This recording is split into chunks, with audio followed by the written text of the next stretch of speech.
Welcome to Palash sir YouTube coaching care চ্যানেলে তোমাদের সবাইকে স্বাগতম জানাই। আশা করি সকলেই ভালো আছো। আজকে আমি আমাদের ওয়েস্ট বেঙ্গল বোর্ডের ক্লাস 9-এর টেক্সট বুক, যেটা the tales of Bhola grandpa, এর পার্ট 1 ক্লাস আমি অলরেডি ইউবে রেখেছি, তোমরা দেখে নিও। আজকে পার্ট 2 এর যে টেক্সট পাঠ্য, সেটা আজকে আমরা খুব সুন্দর করে ধীরে ধীরে বোঝাবো। তোমরা সকলেই খেয়াল করো। আই রিমেম্বার, আমার মনে পড়ে, অ্যানাদার ফানি ইনসিডেন্ট, আর একটা মজাদার ঘটনা, অ্যাবাউট ভোলা গ্র্যান্ডপা, এই ভোলা গ্র্যান্ডপা সম্পর্কিত, রিলেটেড বাই মাই ফাদার, যেটা আমার বাবার সাথে জড়িত। It had been A rainy afternoon, এটা ছিল একটা বৃষ্টিময় বিকালবেলা। ভোলা গ্র্যান্ডপা, ভোলা দাদু, ওয়াইল্ড উইথ এক্সাইটমেন্ট, অত্যন্ত উত্তেজিত হয়ে, টোল্ড মাই ফাদার, আমার বাবা, অ্যান্ড হিজ ফ্রেন্ডস, এবং তার বন্ধুদের বললেন, that he had seen a gang of pirates, তিনি কি করেছেন, তিনি একদল ডাকাতের দলকে তিনি দেখেছেন। They were burying a large box, তারা কি করছিল, একটা বড় বাক্স বহন করছিল, under one of the sand dunes of the seashore by our village, মানে আমাদের গ্রামের যে সমুদ্রের ধারে যে বালি এরিয়া আছে সেখানে কি করছিলেন, মানে চাপা দিচ্ছিলেন, একটা বড় বাক্স। অ্যাট ওয়ান্স, এক মুহূর্তেই, ফাদার অ্যান্ড হিজ ফ্রেন্ড, মানে বাবা এবং তার বন্ধুরা, started looking for the hidden treasure, মানে ছুটে গেলেন সেই যে লুকায়িত সম্পদগুলোকে খোঁজার জন্য। Evening passed on to night, মানে সন্ধ্যা গড়িয়ে রাত্রি হয়ে গেল। Moonlit came in through the clouds, মানে মেঘের মধ্যে জ্যোৎস্ন চাঁদের আলো লুকায়িত হলো, মানে দেখা গেল। এ প্যাক অফ জ্যাকেল, মানে একজন শিয়ালের দল, ওয়ার হাউইং, মানে কি করছিল, তারা হুয়া করে ডাকছিল। ইট ওয়াজ পাস্ট মিডনাইট, এটা মধ্যরাত্রি হয়ে গেল, রাত্রি গড়িয়ে গেল।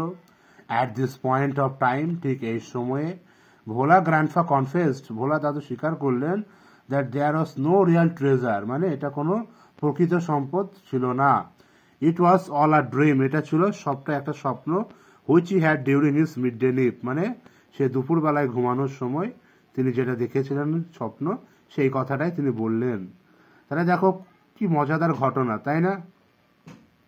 তারপর দেখো বলছে, ওয়ান্স ভোলা গ্র্যান্ডপা, একদা Bhola grandpa had a great adventure in the Sundarbans, সুন্দরবনে আরেকটা অ্যাডভেঞ্চার ছিল। দেখো, ইন দোজ ডেজ, ওই দিনে, রয়্যাল বেঙ্গল টাইগার, মানে রয়্যাল বেঙ্গলের যে বাঘস, freely roam the dense jungles, মানে ফ্রিলি মানে ঘোরাফেরা করতেন the dense jungle of the Sundarban, মানে সুন্দরবনের জঙ্গলে।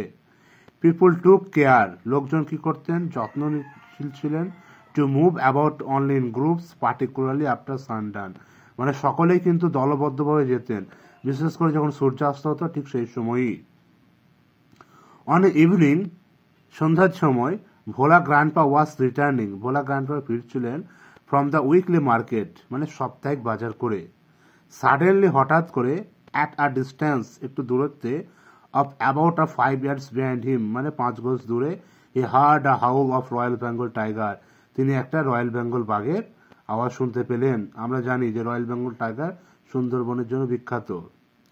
ভোলা গ্র্যান্ডপা টার্নড, ভোলা গ্র্যান্ডপা ঘুরে দাঁড়ালেন, and found the bright gauge of the tiger on his face, মানে তিনি স্থির দৃষ্টি সম্পূর্ণ একটা বাঘের মুখ দেখতে পেলেন। Bhola grandpa instantly climbed up a nearby banyan tree, তারপর তিনি কাছের একটা বট গাছে কি করেন, ইনস্ট্যান্টলি ক্লাইম্বড আপ, মানে অনবরত তিনি তাড়াতাড়ি উঠে পড়লেন, মানে ভয়ে উঠে পড়লেন। দ্য টাইগার রোড, মানে বাঘটি গর্জন করলো, and circle the tree about 100 times, মানে গাছের চারিদিকে পাক খেলেন প্রায় 100 বারের মতো। Then it settle down under a bush without taking his eyes off him, মানে তার চোখটাকে বন্ধ না করেই তিনি কি করলেন, হ্যাঁ, ওই একটা কি ঝোপঝাড় ছিল, সেই ঝোপঝাড় ওখানে তিনি কি বললেন, শুয়ে পড়লেন, মানে বসে পড়লো বাঘটা। উইথ নাইট ফল, সন্ধ্যের সময়, the forest give dark and silence, হ্যাঁ, জঙ্গলটা কি হয়ে গেল, গিভ ডার্ক, অন্ধকার হয়ে যাচ্ছিল, অ্যান্ড সাইলেন্স, এবং নিস্তব্ধ হয়ে যাচ্ছিল।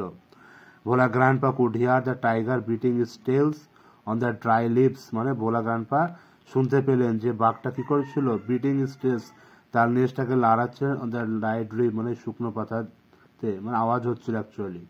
আওয়ার পাস্ট, সময় কেটে গেল, মানে ঘন্টা কেটে গেল। আজকে এই পর্যন্তই পার্ট 2 এর ক্লাসটা থাকছে। পরবর্তী সময় ভোলা গ্রান্ডপা যে বাকিটুকু আছে পার্ট 3 ক্লাসটা তোমরা দিয়ে দেবো।